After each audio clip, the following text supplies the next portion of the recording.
May umuusok sa harap ko. Ano ba itong umuusok na to? Ayan o. O, diba? Ayan. Kape! Kape tayo mga ka-adventure, ka-misteryo. Yung akin nasa likod yung aking guardian fur angel. Ayan. Hello, guardian fur angel. How are you? Uy! Yung si guardian fur angel ko. Nagiging batcat yan sa gabi. Okay. Kape tayo. Sandali lang. Higop lang ako. Sarap humigop ng kape pag ganitong kagigising umaga.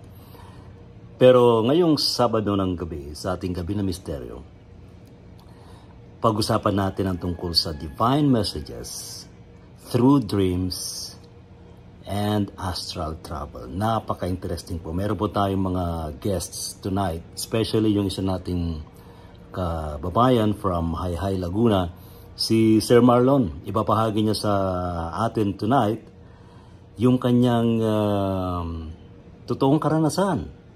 Nasa palagay niya pa nagginip, pero sa tingin ko siya ay nasa astral travel. Magkita-kita po tayo sa Sabado, alas 10 ng gabi, sa programang Gabi ng Misteryo ng DZRH ni Mr. Ray Sibayan, Metaphysical Broadcaster. Alas 10 ng gabi. Magiging topic po natin is Divine Encounters during Dreams and Astral Travel. So magkita-kita po tayo sa Sabado, alas 10 muli ng gabi. Magandang gabi, Pilipinas. Salamat po. Abangan po ninyo kasi marami siya nakita mga mga kilalang mga santo habang siya nasa taas. Di natin binabanggit na yun ay langit, pero I think yun yung pinakita sa kanya. Mamaya magkakaalaman po tayo. And of course, I think meron din tayong meron din may share iba pa nating mga friends in metaphysics. Si Miss H, yan, meron din po siya.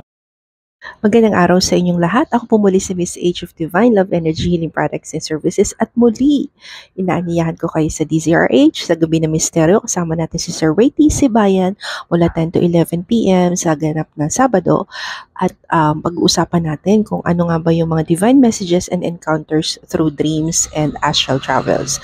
Napakahalagang malaman natin kung ano ba yung mensahe para sa atin ng ating mga galactic family, ng ating spirit guides and angels, para mas magkaroon pa tayo ng malalim na kaunawaan at kung paano pa tayo magkakaroon ng unity at pagkakaisa, hindi lang para sa sarili natin, kundi ito ay mensahe collectively.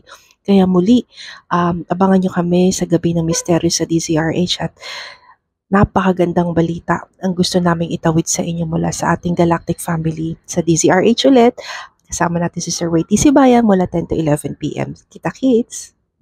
Si Brother J. Nelson, I think he will be sharing his experience about this. And also si Brother Deus. And magsama-sama po tayo tonight. 10 to 11 p.m. sa DZRH, ha? Nako, very interesting po. You can join us and you can share your thoughts, your comments, and also your experiences sa live streaming, live chat ng DZRH News sa Facebook and also DZRH News Television Facebook and also sa YouTube channel. Alright? 10 to 11 p.m. sa DZRH ngayong Sabado. Wala nga absent, ha? See you! Gabi ng Misteryo.